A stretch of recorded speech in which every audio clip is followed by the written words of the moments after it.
Hello বন্ধুরা, welcome back to my channel.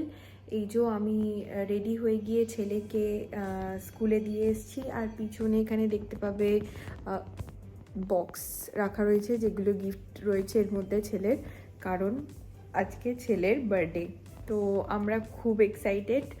সকাল থেকে প্রচুর কাজ রয়েছে, তো তাড়াতাড়ি আগে চেঞ্জ করব, তারপর কাজগুলো করতে আরম্ভ করব। কাজ বলতে মায়েদের বার্থডেতে একটাই থাকে, সেটা হচ্ছে ছেলের জন্যে স্পেশাল কিছু খাবার রান্না করা, যেটা হচ্ছে ওদের খেতে পছন্দ হয়।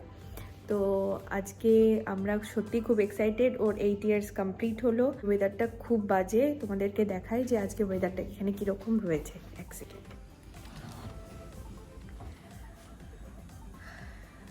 এই যে এখানে ওয়েদার, বৃষ্টি পড়ছে রাত থেকে, খুবই বাজে অবস্থা। উড়িষ্যায় এত ঠান্ডা পড়ে না, যদিও আজকে বাইরের ওয়েদারটা যেহেতু খারাপ, সেজন্যে এই যে মোটা সোয়েটার পরতে হয়েছে। আর চেঞ্জ করে নিই, তারপর ব্রেকফাস্ট করব আর তৈরি করতে আরম্ভ করব ছেলের পছন্দের কিছু খাবার। ব্রেকফাস্ট নিয়ে বেডরুমেই চলে এলাম, বেডরুমটাও এখনও গোছানো হয়নি। আর আজকের ব্রেকফাস্টটা একদম লাইট করছি, যেহেতু আজকে লাঞ্চ একটু হেভি আছে ওর জন্যে। আর আমাদের ব্রেকফাস্টে কিন্তু মাঝে মধ্যে এই বানানা কেকটা খেতে দারুণ লাগে। বেডরুমটা গুছিয়ে নেবার পরে যেন এনার্জিটা ফিরে পাই। তারপর চলে এলাম কিচেনে এসে দেখলাম যে হাউস হেল্পার মাসি রয়েছে, সব আগে থেকে কেটে কুটে রেখে দিয়েছে। আর এখানে আমি মাটনটা ডিফ্রস্ট করতে দিয়েছিলাম, হয়ে গেছে। ভালো করে আমি ধুয়ে নিয়ে 3-4 বার করে তারপর এখন মশলাগুলো মাখিয়ে ম্যারিনেশনের জন্য রেখে দিলাম। আর আগে থেকে 2-3 ঘন্টা করে ম্যারিনেশন করে রাখাটা আমার পক্ষে পসিবল না। সকালবেলা উঠে এত দৌড়ঝাঁপ করতে হয় ছেলেকে স্কুল পাঠানোর টাইমে, ওর জন্যে আর মনেই থাকে না এসব করতে। তাও মনে করে আজকে মাটনটা বার করে রেখেছিলাম, কারণ মাটন রান্না করতে এমনিতেই টাইম লাগে, তার উপর আবার যদি গলতে বরফ দেরি হয় তাহলে লাঞ্চ তো আমাদের বিকেল 5টায় করতে হবে।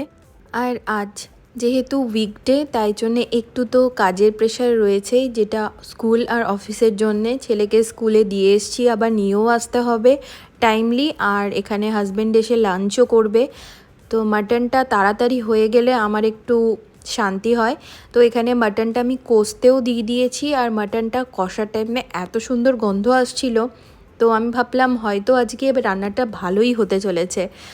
আর এখানে পোস্তটা আমার প্রায় হয়ে এসছে, লাস্টে আমি পোস্তটা দিয়ে দিলাম। আজকে আর শিলনোড়ায় বাটার চেষ্টা করলাম না, কারণ ওটা একটু টাইম টেকিং। তো এখানে আমি মিক্সার গ্রাইন্ডারেই ভালো করে শুকনো অবস্থায় ঘুরিয়ে নিয়েছিলাম, তারপর জল অ্যাড করে আমি পেস্ট বানিয়ে নিয়েছি। আর এই পেস্টটা কিন্তু স্মুথি হয়। তবে হ্যাঁ, শিলনোড়ায় বাটা পোস্তর টেস্ট আর মিক্সার গ্রাইন্ডার দিয়ে বাটা পোস্তর টেস্টের মধ্যে পার্থক্য তো আছেই। পোস্তটা হয়ে আসলে লাস্টে আমি একটু সর্ষের তেল ছড়িয়ে দিই, কারণ মা বলে এতে একটা সুন্দর পোস্ত থেকে গন্ধ আসে। আর আজকে এই পোস্তটা আমি এমনিতেই পেঁয়াজ দিয়ে তৈরি করেছি, কারণ আমার ছেলে পেঁয়াজ পোস্ত খেতে খুব ভালোবাসে। মাটন কষা হয়ে গেছে, আলু দিয়ে আমি গরম জল দিয়ে এবার ঢাকনাটা দিয়ে দেবো। আর এখানে আমি স্যালাডও বানিয়ে নিয়েছি, কারণ ছেলের আর একটা ফেভারিট খাবার হচ্ছে এখানে স্যালাড। ও কিন্তু ভাতের সাথে স্যালাড খেতে খুব পছন্দ করে।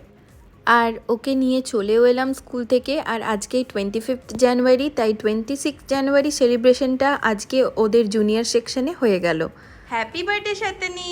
Thank you mummy. এখানে একটু ব্যালকনিতে দাঁড়িয়ে ওর ফটোশ্যুট করলাম।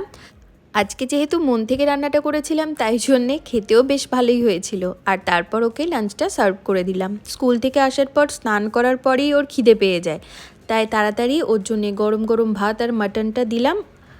মাম্মি আমার জন্য বানিয়েছে ভাত, পোস্ত, স্যালাড আর মাটন। Thank you. এখানে ইভিনিংয়ে আমরা ওর বার্থডে ডেকোরেশন করার জন্যে একটু বেলুনগুলো ফুলিয়ে নিচ্ছিলাম। আমাদের বাড়ি আর অরিন্দমদের বাড়ি, দুজনকারই বাড়ি থেকে আমাদের বার্থডেটা সেলিব্রেট করা হয় না বড় করে। ছোটোবেলা থেকেই আমাদের খুব ইচ্ছা থাকতো যে বন্ধুবান্ধব ডেকে বার্থডে সেলিব্রেশন হবে, বাট আমরা পারিনি কোনো দিনই করতে। সময়ের সাথে সাথে সবই পাল্টাচ্ছে, তাই এই নিয়মগুলো একটু পাল্টালে দোষ কী। তাই 10 বছরের বার্থডেটা কিন্তু আমরা বড় করেই সেলিব্রেট করব। সব বন্ধুবান্ধব, ফ্যামিলি মেম্বার সবাইকে ইনভাইট করা হবে। তো সেই টাইমটার জন্য আমি ওয়েট করে রয়েছি। আর বার্থডে ব্লগটা এই পর্যন্তই শেয়ার করলাম। সেলিব্রেট করলাম কিভাবে, নেক্সট ব্লগে অবশ্যই তোমাদের সাথে শেয়ার করব। সবাই খুব ভালো থেকো, সাবধানে থেকো। দেখা হচ্ছে নেক্সট ব্লগে। টাটা।